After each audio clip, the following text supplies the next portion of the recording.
오늘 같이 읽으신 본문 우리 잠언 6장 1절에서 19절 말씀을 중심으로 해서 여호와께서 미워하시는 자라고 하는 제목으로 우리가 하나님 말씀을 증거하도록 하겠습니다. 오늘 본문 읽으신 본문의 16절 말씀을 보면 이 여호와께서 미워하시는 자라는 그런 단어가 등장하는데요.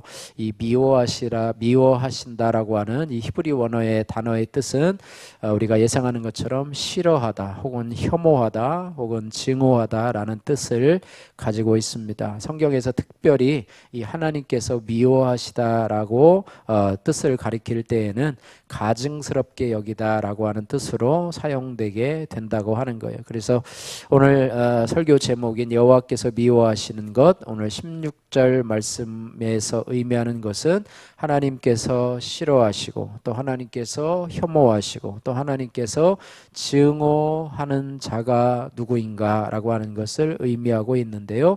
왜 이렇게 하나님이 이렇게 싫어하시고 혐오하고 증오하는가, 그런 사람이 있는가라고 생각해 볼 때에 하나님께서는 선과 의를 사랑하시는 하나님, 또 악과 불의와 죄를 미워하시는 하나님의 성품을 나타낸다고 보게 되는 것입니다. 그래서 오늘 잠언 6장 16절에서는요, 이 하나님께서 미워하시는 예닝고까지라고 표현을 하면서 7가지를 나타내고 있는데요.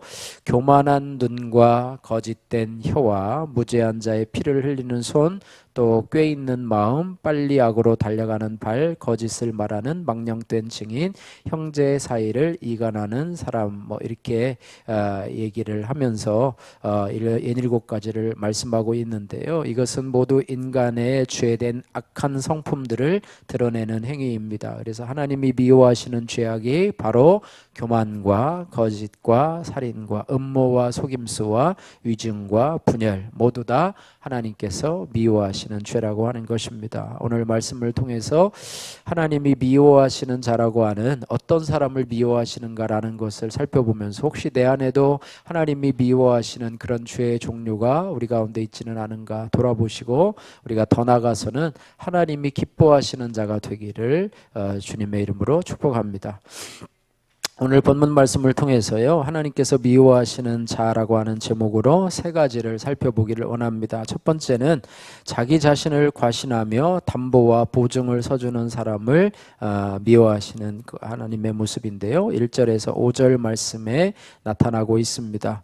1절에서 5절 말씀 우리 한 목소리로 같이 한번 읽겠습니다. 1절에서 5절. 내 아들아, 내가 만일 이웃을 위하여 담보하며 타인을 위하여 보증하였으면 내 입의 말로 내가 얽혔으며 내 입의 말로 인하여 잡히게 되었느니라. 내 아들아, 내가 내 이웃의 손에 빠졌은즉 이같이 하라. 너는 곧 가서 겸손히 내 이웃에게 간구하여 스스로 구원하되 내 눈을 잠들게 하지 말며 눈꺼풀을 감기게 하지 말고 노루가 사냥꾼의 손에서 벗어나는 것 같이 새가 그물 치는 자의 손에서 벗어나는 것 같이 스스로 구원하라. 아멘. 예.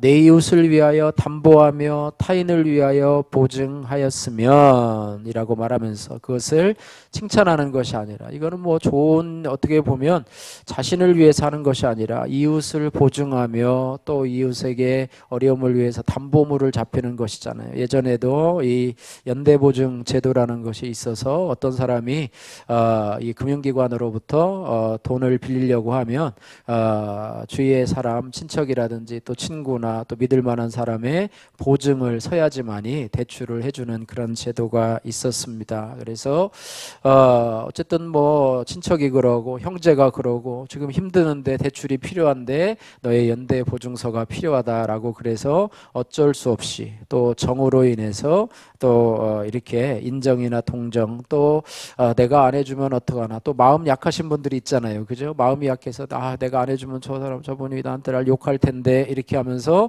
연대 보증을 서줬다가 그 사람이 잘 빚을 갚으면 좋은데 사기꾼성이 있어가지고 사기성이 있어가지고 도망가는 경우가 있어요. 그래서 이 빚을 누가 다 떠안냐, 연대 보증 서주 사인한 사람이 빚을 다 떠안게 되어서 이 사람은 선한 의도로 또 인정의 마음으로 좋은 마음으로 보증을 서줬는데 그 사람이 그것을 악용해서 이 사람은 특별한 잘못 잘못이 없었는데도 연대 보증서에 사인을 해줬다라고 하는 그런 이유 하나만으로 그 사람의 빚을 다 떠안아서 그 가정이 또 그 삶이 망가지는 그런 경우를 보게 되고, 그렇게 하다 보면 그 도망간 사람에 대해서 얼마나 배신감을 느끼고요, 얼마나 마음의 상처를 입고 자기가 번 돈을 힘들어 번 돈을 족족 다 은행에 빚 갚는 데 사용하다 보니까 얼마나 힘이 들고 어렵겠습니까? 또 그 가정도 아내가 또 남편이 왜 그 빚보증을 서줘가지고 이렇게 우리를 힘들게 하느냐라고 하면서 또 가정에 불화도 일어날 테고, 또 자녀들 교육시키는데도 어려움이 있고, 그래서 이런 부분들이 참 많은데요. 이런 부분들을 우리가 생각하면서 이 담보와 보증은 좋은 결과로 이어질 때는 그 사람이 성실히 잘 갚고 나에게 피해가 하나도 안 온다면 뭐 전혀 문제가 없겠지만 그런 경우가 별로 없는 것 같아요. 그래서 하나님은 이 잠언에 지혜서잖아요. 지혜서에 너희가 담보나 보증을 서주지 말라 이렇게 말씀하고 있습니다. 그래서 이 전문가들은 뭐라고 얘기를 하냐면, 연대 보증을 서주기 전에 채무자의 신용을 살펴보고 또 그 사업 상황을 살펴보고 채무 조건들을 충분히 파악을 해야 한다 이렇게 말하고요. 또 연대보증서에 서명하기 전에 반드시 그 내용을 꼼꼼히 읽어보고 잘 이해해야 된다.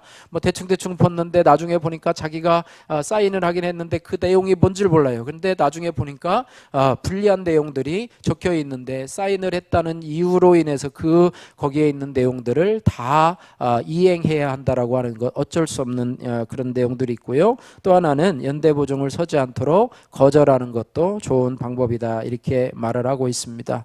이 담보와 보증을 서는 사람을 하나님께서 미워한다라고 하는 것은 뭐냐면, 특별히 그 사람이 어떤 마음을 가지고 있냐면 허세의 마음들을 가지고 있고 자신을 과신하는 그런 것을 가지고 있다는 거예요. 그러니까 자신을 의지하는 사람, 자신을 다른 사람에게 잘 보이고자 하는 그런 마음들이 있다고 하는 것입니다. 우리는 어떤 사람이냐 하면, 하나님 앞에 우리가 우리 자신의 형편과 우리 자신의 능력을 한번 엄격하게 생각을 해봐야 된다라고 하는 거예요. 누구에게 보증 서주기 전에 우리는 나 자신의 능력과 또 상대방의 능력과 한계를 충분히 따져 보아야 된다라고 하는 것입니다. 그래서 하나님 앞에 나는 참 연약한 존재임을 늘 깨닫고 겸손한 존재임을 깨닫는 그런 마음들이 필요해서 우리가 어떤 일을 감당할 때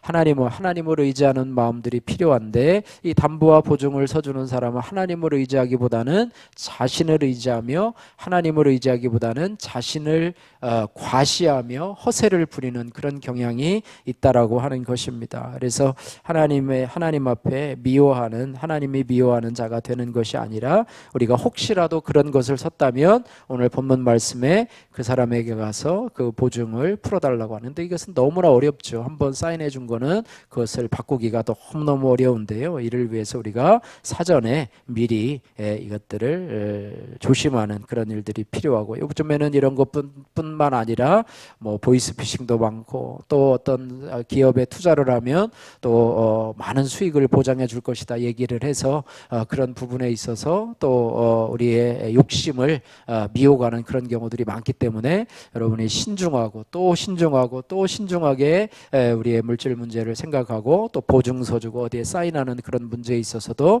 여러분이 신중을 기해서 해야지만이 우리의 피해를 보지 않을 수 있다 이렇게 말씀하고 있습니다. 적용의 말씀인데요. 여러분 혹시 이웃을 위해서 보증 섰다가 어려움 겪은 적은 없습니까? 여러분 소그룹에서 한번 나눠보시기를 바라고요. 두 번째로 여호와께서 미워하시는 자는 오늘 6절에서 11절 말씀에 게으른 자라고 하는 거예요. 게으른 자를 미워하시는데요. 게으른 자가 아니라 성실한 자가 되라 이렇게 말씀하고 있습니다. 그래서 게으른 자요 라고 하면서 9절 말씀 보십시오. 게으른 자요, 9절 10절 말씀 한번 읽어보겠습니다. 9절 10절 게으른 자여 내가 어느 때까지 누워 있겠느냐, 내가 어느 때에 잠이 깨어 일어나겠느냐, 좀 더 자자, 좀 더 졸자, 손을 모으고 더 좀 더 누워있자 하면 11절 내 빈궁이 강도같이 오며 내 곤핍이 군사같이 이르리라. 예, 게으른 자요. 하나님은요 이 게으른 자보다는 성실한 자를, 오늘 우리 자녀를 위한 기도문 계속 반복해서 기도하고 있는데요, 거기 보니까 하나님의 성실하심을 본받아 성실함으로 감당하는 자에게 하나님께서 은혜를 베풀어 주시는데요, 여러분 게으르지 말고 성실한 자가 하나님 기뻐하시는 자임을 믿기를 주님의 이름으로 축복합니다. 그래서 게으른 자여 내가 어느 때까지 누워 있겠느냐, 내가 어느 때까지 잠이 깨어 일어나겠느냐, 좀 더 자자, 좀 더 졸자, 손을 모으고 좀 더 누워있자 하면 뭐가요? 빈궁이 강도같이 오며 내 곤핍이 군사같이 이르리라, 이렇게 말하고 있습니다. 예, 특별히 우리 학생들에게 시험 기간이 오면 이 게으름이 우리에게 다가오는데요, 조금 더 쉬고 싶은 마음들이 있어요. 그래서 우리 아이들이 시험 공부할 때 텔레비에서 가장 재미없는, 아이들이 제일 재미없는 프로그램이 뭐냐면 6시 내 고향이거든요. 근데 그것도 그렇게 재미있대요. 시험 공부를 해야 되는데 하기 싫으니까 그것조차 재미있어가지고 박수 치면서 막 보는 경우가 있는데, 그렇게 우리가 해야 될 일을 하지 않으면 무엇이냐면 성적이 잘 나오지 않지요. 그죠? 어쨌든 시간을 들여서 내가 거기에 그 과목에 일정 시간을 내가 투자해야지만이 좋은 성적이 나오는데 시간을 투자하지 않으면, 또한 일반 우리 성도님들은 그것에 투자하지 않으면, 내가 성실하게 일을 하지 않으면 빈궁이 가난하게 된다라고 하는 사실을 기억하면서요, 오늘 6절 말씀에 보니까 게으른 자여 누구에게 가서 지혜를 얻으라고 그럽니까? 개미에게 가서 하는 것을 보고 지혜를 얻으라, 이렇게 말하고 있습니다. 그래서 이 개미는요 공충학적으로도 매우 성실한 성실하다면 좀 그런데요, 부지런한 그런 곤충으로 알려져 있는데, 여러분도 개미, 요즘에는 개미 보기가 참 힘들어요. 다 아스팔트로 다 깔아놔가지고, 예전에는 개미가 이렇게 구멍을 파고 나와서 이렇게 하고 뭐 돌아다니는 것도 보고 또 먹이를 구해가지고 이렇게 하는 것도 저도 많이 봤는데, 요즘은 개미 구경하기가 참 쉽지 않고, 개미만 오면 그냥 막 죽여버리고 귀찮다고 막 이렇게 해서 약 뿌려버리고 막 이러는데요, 개미를 연구한 이 학자들의 모습을 보면은요, 개미의 성실함, 개미 뭐 여러 면이 있다고 그래요. 그런데 개미의 성실함을 보여주는 공충학적 사실로 보면은 개미는 하루 종일 일을 한대요. 그래서 어느 학자가 몇 시간을 일하나 봤더니 하루에 무려 20시간을 일하는 걸로 20시간을 일하는 경우로, 그래서 먹이를 구하고 집을 짓고 다른 개미들을 돌보는데 그렇게 시간을 보낸다고 합니다. 또한 개미는요 역할이 달라가지고, 여왕벌은 알을 낳고, 또 일개미는요 먹이를 구하고, 또 병정개미는 여왕개미를 보호하는 역할을 하는데요, 자신이 맡겨진 일을 충실하게 잘 감당한다고 그래요. 여러분도 또 올해 또 여러분 가정에서 또 직장에서 또 교회에서 맡겨진 역할들을 충실히 잘 감당하시는 은혜가 있기를 소원하고요. 또한 개미는요 어려운 환경에 있을 때에서도 성실하게 일한다고 해요. 특별히 기후 변화나 자연 재해 같은 어려움에도 불구하고요, 먹이를 구하기 위해서, 또 겨울을 대비해서 먹이를 저장하고 또 먹이를 구하기 위해서 먼 거리도 마다하지 않고 이동하는 그런 어떤 성실함, 꾸준함들이 우리에게도 많은 그런 귀감이 되는데요, 어쨌든 반대로 게으른 자는요 일하기를 싫어하고 미래를 대비할 줄도 모르고요, 그냥 당장 눈앞에 쌓아놓은 것 그냥 먹고 마시고 흥청거리면서 저축할 줄도 모르고 대비할 줄도 모르는 그런 부분, 이런 부분들을 우리가 생각해 보아야 될 것입니다. 적용하면은요, 요즘 나는 부지런하게 삽니까 아니면 게으르게 삽니까? 또한 내가 부지런히 준비해야 될 것은 무엇입니까? 여러분 돌아보시기를 소원합니다. 세 번째로 여호와께서 미워하시는 자는요, 오늘 12절에서 19절 말씀 한번 따라해 볼까요? 불량하고 악한 자입니다.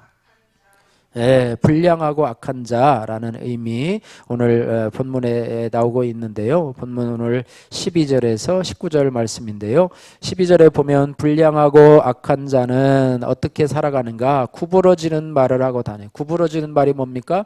좀 똑바른 말이 아니고 구부러진 말, 삐딱한 말이고요. 삐딱한 말이고 또 그런 말이에요. 또 13절에 보니까 눈짓을 하고 또 발로 뜻을 보이며 손가락질하고 자기들이 나쁜 거 계획할 때는 서로 이렇게 눈짓하면서 이렇게 하고 발로 이렇게 하면서 하고 뭐 이렇게 하지. 그 다음에 마음에는 어떻게 해요? 14절에 마음에는 패역을 품으며 항상악을 꾀하며 다툼을 일으키는 자라. 가는 곳마다 문제투성이에요. 가는 곳마다 싸움을 일으키는 자가 바로 불량하고 악한 자라 이렇게 말하는데 그의 결론이 잘 되는 것이 아니라요. 어떻게 된다고요? 15절 같이 한번 읽습니다.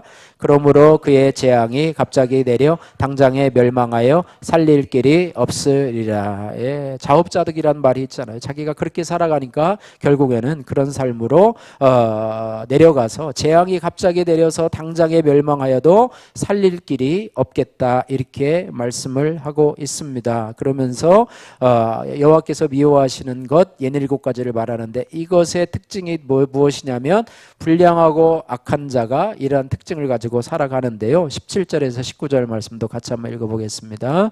곧 교만한 눈과 거짓된 혀와 무죄한 자의 피를 흘리는 손과 악한 계교를 꾀하는 마음과 빨리 악으로 달려가는 발과 거짓을 말하는 망령된 증인과 및 형제 사이를 이간하는 자이니라. 안 좋은 거는 여기다 다 써놨죠. 이런 사람들이 악하고 망령된 자라. 그 죄의 문제를 해결하지 않고 죄가 파생되다 보니까 이런 일이 나타나게 되는데요. 특별히 불량하고 악한 자는요, 하나님의 뜻을 거스리는 자고 하나님을요 인정하지 않고 자기 마음대로 살아가는 사람이고 하나님을 인정하지 않기 때문에 하나님을 두려워하지 않습니다. 그래서 마음에 양심이 없어요. 우리가 특별히 뭐 그런 말 하잖아. 저 사람은 양심에 털이 난 사람이다. 뭐 이렇게 얘기도 하고 성경에서는요. 양심에 화인 맞은 사람이라 이렇게 말해요. 이 화인이라고 하는 것은요.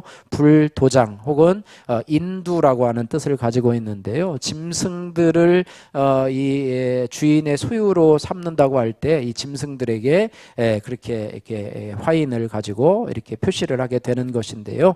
양심에 화인 맞은 사람은 양심이 기능을 못하게 되고 악을 저지르면서도 그것을 바로잡거나 돌이킬 수 있는 수단이 없기 때문에 회개의 기회를 얻지 못하게 됩니다. 그러므로 그러한 사람들의 결말은 곧 이제 멸망이라 이렇게 말씀을 하고 있습니다. 그래서 이처럼 불량하고 악한 자는 공동체를 파괴할 뿐만 아니라 사회를 파괴하고 자신도 파괴하는 그런 영향을 갖고 있어요. 그래서 최근에 보도된 기사 중에서요 불량하고 악한 자로 볼 수 있는 사례가 하나가 있는데 뭐 대단한 것은 아니에요. 경찰에 신고를 했대요. 자기의 아들이 납치되었으니까 그 아들을 좀 찾아달라 이렇게 했대요. 그래가지고 이 납치됐다고 그러니까 경찰들이 막 비상이 걸린 거예요. 그 아들을 수소문하고 막 찾아보고 그랬더 그 아들을 찾아봤더니 납치된 게 아니라고 그래요. 그래서 그 아버지에게 물어봤더니 왜 우리한테 왜 아들이 납치됐다고 얘기를 했냐 그러니까 아들의 귀가가 늦어가지고 좀 거짓말을 했다 이렇게 했는데요. 경찰이 그걸 그냥 놔둔 게 아니라요. 공무집행 방해죄를 해가지고 징역 6개월을 선고했다고 그럽니다. 예, 거짓말로 공무집행을 그 외에도 할 일이 많은데 경찰들이 신고 들어오면 할 일이 많은데 자기 아들 찾아달라고 해가지고 공무집행 그것도 거짓말로 납치당했다고 그래가지고 그렇게 했다고 그러는데 뭐 이외에도 약한 사람들은 많은 일들을 방해하고 살아간다고 하는 것입니다. 큐티인 간증입니다. 불량한 마음이라고 하는 이은수님의 큐티인 간증입니다. 막내로 태어난 저는 부모 형제의 돌봄만 받고 자라 남에게 주는 것보다 받는 것에 익숙하게 자라났습니다. 부모님의 팔순 때에는 형제들이 돈을 모아서 이렇게 부모의 팔순을 축하드리는 것에 마땅한데도 불구하고 오빠가 알아서 하기만을 당연한 것으로 바라며 또 그것에 대해서 고맙고 미안한 마음도 전혀 없었습니다. 이렇게 이기적인 저를 하나님은 결혼으로 할 수 없이 의지하던 부모 형제를 떠나서 낯선 곳에서 생활하게 하셨습니다. 그럼에도 불구하고 저는 사소한 일상의 문제도 매일같이 언니에게 전화해서 물어보고 결정하곤 했습니다. 퇴근한 남편은 혼자 방에 들어가 게임을 했고 저는 그런 남편에게 화를 쏟아냈지요. 남편도 저와 상의하고 싶은 일이 있을 거라는 생각은 하지 못한 채 내 중심으로 남편을 평가하느라고 가정의 질서를 세우지 못했습니다. 그러던 어느 날 딸이 천식으로 숨을 못 쉬어 밤늦게 응급실에 가게 되었습니다. 숨이 멎을 듯 호흡을 힘들게 내쉬는 딸을 보면서 내가 할 수 있는 일은 아무것도 없었습니다. 그제서야 저는 하나님 앞에 엎드려서 살려달라고 달라고 기도를 하게 되었습니다. 그 무렵 한 집사님의 인도로 저는 교회 소그룹 모임에 참석하게 되었는데요. 그곳에서 나누는 지체들의 간증을 들으면서 이해할 수 없는 남편이 틀린 것이 아니라 내 생각만 맞다고 여기는 내가 틀릴 수도 있음을 깨닫게 되었습니다. 작년에 소천하신 저의 시어머님은요, 믿음이 없던 제게 간증들을 들려주셨는데요. 교회 지체들과 기쁘게 전도하러 다니셨던 일, 또 가족을 먼저 떠나보낼 땐 힘들었지만 하나님을 붙들고 살아내신 여러 간증들을 전화를 통해서 또 직접 들려주시기도 하셨는데요. 그때는 그것이 사랑의 말씀으로 들리지 않아 지겹다며 수화기를 내려놓기도 했었습니다. 하지만 지금은 소그룹 모임 전에 음식을 준비하고 말씀이 통하는 지체들과 기쁨을 누릴 때면 시어머니가 어떠한 마음이셨을지 조금이나 이해가 됩니다. 시댁이라고 하는 이유로 악한 마음을 품고 남편과 시어머니를 미워한 죄를 회개합니다. 또한 어머니의 믿음이 잘 이어지도록 딸에게 손과 발이 가는 섬김을 보이도록 하겠습니다. 적용하게 언니 오빠에게 그동안 미안하고 고마웠다고 말을 하고 친정 식구들의 구원을 위해서 매일 10분간 기도하겠습니다. 또 딸의 말에 내가 가르치려고 하기보다는 잘 듣고 인정해 주겠습니다. 이런 결론의 말씀을 내렸는데요. 하나님이 미워하시는 것은 자신을 과신하고 담보와 또 보증을 서주는 사람, 또 게으름으로 자신의 삶을 망가뜨리는 사람, 또 세 번째로는 이제는 악한 마음을 가지고 불량하고 악한 자를 미워하시는데요. 그러면 우리는 어떻게 해야 될 것인가? 어떻게 하면 하나님의 기쁨이 되는 자녀로 살아갈 것인가? 첫 번째는 나 자신을 과신하지 말고 겸손하게 하나님 앞에서 나 자신을 돌아보되 하나님의 보호와 돌보시 아니면 나는 언제든지 무너질 수 있는 연약한 인생임을 고백하면서 주님의 도우심을 믿고 나가야 되고, 보증과 또 담보에 문제가 있을 때는 이것을 차분히 잘 살펴보고 또 공동체와 함께 상의하면서 이런 문제들을 쉽게 결정하지 않도록 신중하게 결정할 수 있도록 해야 될 줄로 믿습니다. 두 번째로는 우리가 부지런함을 몸에 익혀야 되는데요. 특별히 말씀으로 하루를 시작하면서 하루를 미리 계획하면서 내 자신이 게으르지 않도록 오늘 심심한데 뭐하지? 오늘 심심한데 뭐하고 놀아야 되지? 뭐 이런 것이 아니라 하나님의 말씀을 하루의 시작으로 여기면서, 여러분 새벽 기도도 좋고요. 큐티 하시면서도 좋고요. 어쨌든 하루를 기억하면서 우리가 성실함을 몸에 익혀야 된다고 하는 것입니다. 세 번째로는 하나님을 무시하고 하나님이 미워하신 일을 거리낌 없이 행하는 이 불량하고 악한 자가 되어서 멸망의 길을 가고 있다는 것을 바라보면서 우리는 그런 자가 되게 아니라 하나님을 두려워하고 또 죄를 멀리할 수 있도록 내 육체를 죄의 도구로 내어놓지 말고 의의 도구로 사용되도록 늘 노력하고 기도하되 나의 말과 행실을 늘 돌아볼 수 있는, 그래서 하나님 앞에 돌이킬 수 있는, 그래서 양심에 화인 맞은 자는 회개의 기회가 없지만 하나님 앞에 우리는 늘 회개하고 돌이킬 수 있는 저와 여러분들 되면은 좋겠습니다. 그래서 하나님의 기쁨이 되는, 올해도 이제 한 20일 정도밖에 남지 않았는데요. 여러분들이 올해 어느 시점인가 여러분 생각해 보시면서 추수감사 주일에는 여러분 한 해 동안 감사한 일을 돌이켜 보셨다면 올해 한 해 내가 하나님 앞에 부끄러웠던 일은 무엇인가, 또 게을렀던 일은 무엇인가 여러분 돌아보시면서 내년 한 해에는 또 새로운 영적인 아름다운 습관들을 만드는 그런 성실함들이 우리 안에 있고, 육체적으로도 성실하고 또 우리의 영적인 습관들에 있어서 말씀과 기도하는 데 있어서도 전도하는 데 있어서 여러분이 성실하며 또 우리의 죄악들을 말씀을 통해서 늘 걸러내고 하나님 앞에 기쁨이 되는 성도님들 되시기를 주님의 이름으로 축복합니다.